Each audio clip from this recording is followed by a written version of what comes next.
Hoy nos adentramos en un tema que está generando mucho debate, la demanda del gobierno de Estados Unidos contra Nueva York por su ley de licencias de conducir para migrantes indocumentados.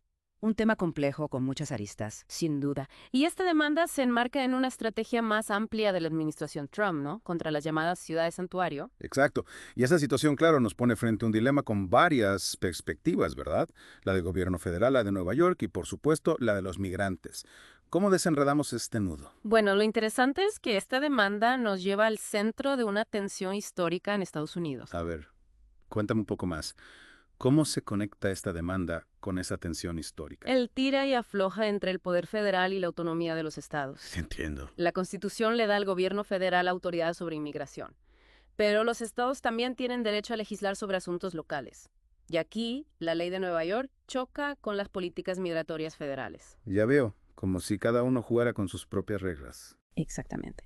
La ley de Nueva York, aprobada en 2019, busca facilitar la vida de los migrantes, darles una identificación válida, mejorar la seguridad vial, ya que todos los conductores deben pasar las mismas pruebas y obtener un seguro. Suena lógico, pero ¿por qué el gobierno federal se opone tan fervientemente? El gobierno federal, a través de la fiscal general Pam Bondi, argumenta que la ley es inconstitucional, que facilita la estadía de personas que residen en el país sin autorización legal, complicando las tareas de las autoridades migratorias. O sea, que lo ven con una puerta abierta a la migración irregular. Esa es la perspectiva que defienden. Y nos lleva a recordar la promesa de Trump, ¿no? De deportar a los más de 11 millones de personas que viven en el país sin estatus legal. Una cifra central en su agenda desde que asumió la presidencia. Y esta demanda contra Nueva York parece ser una pieza más en ese tablero. Exacto. Una pieza que busca desalentar a otros estados a implementar políticas pro-inmigrantes. ¿Y qué significa esto para los migrantes en Nueva York? Si el gobierno federal gana, ¿cómo los afectaría? Lo más probable es que pierdan la posibilidad de obtener licencias de conducir. Limitaría su movilidad, acceso a servicios y los expondría a un mayor riesgo de deportación. Es decir, más dificultades para trabajar, llevar a sus hijos a la escuela, ir al médico, participar en la vida cotidiana sin el temor constante a ser detenidos. Exactamente. Sin una licencia válida, cualquier interacción con la policía, incluso una infracción de tráfico, podría ser una pesadilla. Es como si estuvieran caminando sobre una cuerda floja todo el tiempo. Y hablando de políticas que generan controversia, ¿puedes explicarnos un poco más sobre el concepto de ciudades santuario? ¿Qué las define y por qué tanta polémica? Claro. El término ciudad santuario no tiene una definición legal precisa, pero generalmente se refiere a ciudades o estados que implementan políticas para limitar su cooperación con las autoridades federales de inmigración. Dame algunos ejemplos para entenderlo mejor. ¿Cómo se traduce esto en la práctica? Por ejemplo, algunas ciudades santuario prohíben a la policía preguntar sobre el estatus migratorio durante una detención rutinaria, a menos que investiguen un delito grave. O sea, la idea es crear un ambiente de confianza, que los migrantes indocumentados puedan reportar crímenes o buscar ayuda sin miedo a ser deportados. Exacto. Y esto beneficia a toda la comunidad porque facilita la labor policial y la prevención del delito. Todos queremos vivir en un entorno seguro, ¿no? Independientemente de nuestra situación migratoria. Tiene sentido. Además, si viven con miedo a la policía, podrían ser más vulnerables a la explotación o abusos, víctimas de extorsión o violencia sin poder acudir a las autoridades. Ese es otro punto crucial. Quienes defienden las ciudades santuario argumentan que estas políticas protegen a los migrantes de la explotación y promueven la integración social. Al crear un ambiente más seguro, más acogedor, se facilita la participación de los migrantes en la vida comunitaria. Y desde el punto de vista económico, ¿qué argumentos se usan a favor? Algunos estudios sugieren que las ciudades santuario tienen un impacto positivo en la economía local. Los migrantes indocumentados, como cualquier otro residente, contribuyen a la economía a través de su trabajo, consumo y el pago de impuestos. Claro, si pueden trabajar legalmente y obtener una identificación válida, pueden participar más plenamente en la economía formal, abrir negocios, acceder a créditos, contribuir al sistema de seguridad social. Exacto. Las ciudades santuario, al no criminalizar a los indocumentados, permiten que esto suceda.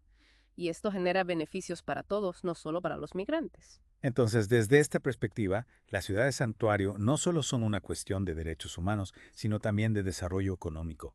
Se busca una solución pragmática que beneficie a toda la comunidad. Así es. Sin embargo, es importante destacar que no todos están de acuerdo con estas políticas. Hay quienes argumentan que las ciudades santuario violan la ley federal y ponen en riesgo la seguridad nacional. Entiendo. Siempre hay dos caras de la moneda. ¿Cuáles serían las principales preocupaciones de quienes se oponen? Bueno, el argumento principal es que al no cooperar con las autoridades federales de inmigración, las ciudades santuario están creando un refugio para criminales, dificultando la deportación de personas que representan una amenaza para la seguridad pública. Es decir, la preocupación es que los migrantes indocumentados que cometen delitos puedan evadir la justicia, seguir viviendo en el país, poniendo en riesgo a la población. Esa es la idea. Algunos críticos también argumentan que estas políticas atraen a más migrantes indocumentados, lo que aumenta la presión sobre los servicios públicos y la competencia por empleos. Es un argumento que hemos escuchado antes, ¿no? La idea de que los migrantes roban empleos a los ciudadanos y sobrecargan los servicios públicos, como la educación y la salud. Sí, aunque los estudios económicos no suelen respaldar esta afirmación. En realidad, la evidencia sugiere que la inmigración en general tiene un impacto positivo en la economía a largo plazo. Claro, porque la realidad es que los migrantes a menudo ocupan puestos de trabajo que los ciudadanos no quieren o no pueden desempeñar. Pensemos en la agricultura, la construcción o los servicios domésticos, sectores que dependen en gran medida de la mano de obra migrante. Exacto. Y en muchos casos, los migrantes indocumentados contribuyen a la economía de maneras que no siempre se reconocen. Por ejemplo, pagan impuestos sobre la renta y el consumo, pero no pueden acceder a muchos de los beneficios de la seguridad social. Es una situación compleja con muchas aristas. Precisamente. Y el debate sobre las ciudades santuario nos obliga a confrontar estas complejidades, a buscar soluciones que sean justas y equitativas para todos. Entonces, tenemos dos visiones opuestas. Quienes ven a la ciudad de santuario como una forma de proteger a los migrantes y fortalecer la comunidad, y quienes las consideran una amenaza para la seguridad nacional y el orden público. Exacto. Y este debate no solo se da a nivel político, sino que también divide a la opinión pública. Claro. Y con la administración Trump tomando medidas enérgicas contra la ciudad del santuario, este debate se ha intensificado aún más. La demanda contra Nueva York es un claro ejemplo de esta batalla legal y política. Sin duda. Y el resultado de esta demanda podría tener repercusiones en otros estados con políticas similares, creando un efecto dominó en todo el país. Para entender mejor la complejidad de este debate, creo que sería útil explorar el contexto histórico de la ciudad de santuario. ¿Cuándo surgió este concepto? ¿Cómo ha evolucionado a lo largo del tiempo? Me parece una excelente propuesta. A veces mirar hacia atrás nos ayuda a comprender mejor el presente. Exacto. Y en este caso, creo que nos ayudará a desentrañar las raíces de un debate que está en el centro de la política migratoria de Estados Unidos. Retomando lo de las ciudades santuario, creo que es clave entender las motivaciones de quienes las apoyan. Sí, me parece importante. A veces en la polémica se pierden las razones detrás de estas decisiones. ¿Cuáles serían esos argumentos a favor? Un argumento central es que fomentan la confianza entre los migrantes y las autoridades locales al evitar preguntar por el estatus migratorio. La policía puede concentrarse en la seguridad pública sin generar miedo. Entiendo, si un migrante es víctima o testigo de un delito, se sentirá más seguro al reportarlo sin miedo a ser deportado. Exacto. Quitas una barrera para que puedan colaborar con las autoridades. Claro, y eso beneficia a todos al final. Porque facilita la labor policial y la prevención del delito. Todos queremos vivir en un entorno seguro, ¿no? Sea cual sea nuestra situación. Totalmente, además, si viven con miedo a la policía, podrían ser más vulnerables a la explotación, ¿no? Víctimas de extorsión o violencia sin poder acudir a las autoridades. Ese es otro punto importante. Quienes defienden la ciudad de santuario dicen que estas políticas protegen a los migrantes de la explotación Sí, y promueven la integración social, crean un ambiente más seguro, más acogedor. claro. Y eso facilita la participación de los migrantes en la vida comunitaria. Y desde el punto de vista económico, ¿qué argumentos se usan a favor de la ciudad de santuario? Hay estudios que sugieren que la ciudad de santuario tiene un impacto positivo en la economía local. Los migrantes indocumentados, como cualquier otro residente, contribuyen a la economía a través de su trabajo, el consumo y el pago de impuestos. Claro, si pueden trabajar legalmente y obtener una identificación válida, pueden participar más plenamente en la economía formal, Exacto. abrir negocios, acceder a créditos, contribuir al sistema de seguridad social. Exacto, la ciudad de santuario, al no criminalizar a los indocumentados, permiten que eso suceda. Y eso genera beneficios para todos, no solo para los migrantes. Entonces, desde esa perspectiva, las ciudades santuario no solo son una cuestión de derechos humanos, sino también de desarrollo económico. Se busca una solución pragmática que beneficie a toda la comunidad. Así es, sin embargo, es importante recordar que no todos están de acuerdo con esas políticas. Hay quienes argumentan que las ciudades santuario violan la ley federal y ponen en riesgo la seguridad nacional. Entiendo, siempre hay dos caras de la moneda. ¿Cuáles serían las principales preocupaciones de quienes se oponen? Bueno, el argumento principal es que al no cooperar con las autoridades federales de inmigración, las ciudades santuarias están creando un refugio para criminales, Y eso dificulta la deportación de personas que representan una amenaza para la seguridad pública. O sea, la preocupación es que los migrantes indocumentados que cometen delitos puedan evadir la justicia, seguir viviendo en el país y poner en riesgo a la población.